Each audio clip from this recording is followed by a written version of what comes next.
Eurozone. Today, we have seen the figures of GDP for France, for Spain, and also for Austria. And what they show is a very different level of slump between those economies. If we look, for example, at Austria was falling by 2.5%, which is actually very modest compared to Belgium a couple of days ago at 3.9%, and the absolute collapse of the French economy, more importantly, of the Spanish economy. It is extremely important to understand that this is just a taste of what is going to happen in the second quarter, and that the figures show a much larger and more abrupt contraction and much worse details in GDP than what we initially expected.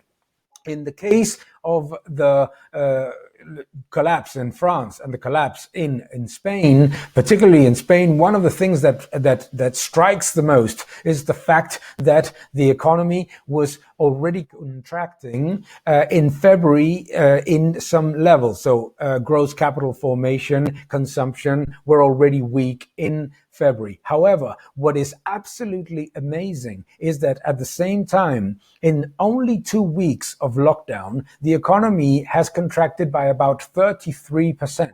Which suggests that the second quarter GDP could fall by between 20 to 22%. These figures are absolutely staggering. Now, what we need to be extremely cautious about as well is the recovery, because once those figures for the second quarter are at least discounted, what we are going to see is that the process of opening the economy that many of the governments are implementing are going to leave behind a lot of businesses, because the process is very slow and most of the economy, particularly the services sector, is going to be unable to recover its activity between the second half and the end of the year, obviously without even thinking about the possibility of entering into further lockdowns if the virus crisis gets any worse. And it's incredibly worrying to see the staggering amount of unemployment. Almost a third of the labor force in the Eurozone is already under some form of government protection for unemployment,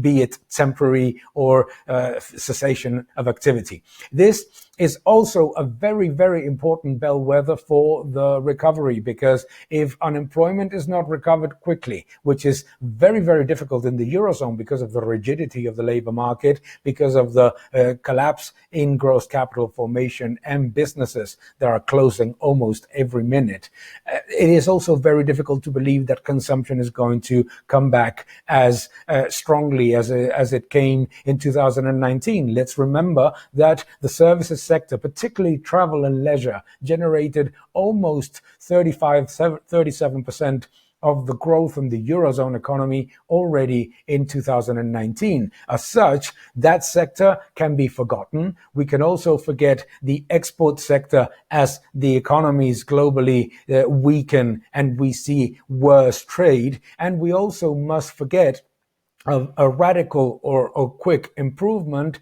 in the manufacturing sector, which was already in a significant slowdown in 2019. The big problem for the Eurozone, and the reason why the Eurozone is going to likely fall more in 2020 than its peer economies, and is going to see a more gradual and painful recovery, is fundamentally because it was already weak in 2019, because it was already weak in the middle of extremely expansionary monetary and fiscal policies, and because the ability of the economy to attract capital, bring back employment, and generate investment is weaker than the United States, for example, because of the rigidities, the fiscal burdens, and the administrative burdens. So we need to be extremely prudent about estimates of a V-shaped recovery.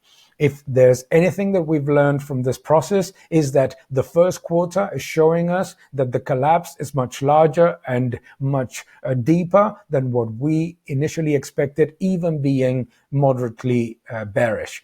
And that the second quarter is going to generate much bigger, larger implications long term. Why? Fundamentally because the closure of businesses and the impact on unemployment is going to make it very, very difficult for the recovery to be in a V shape.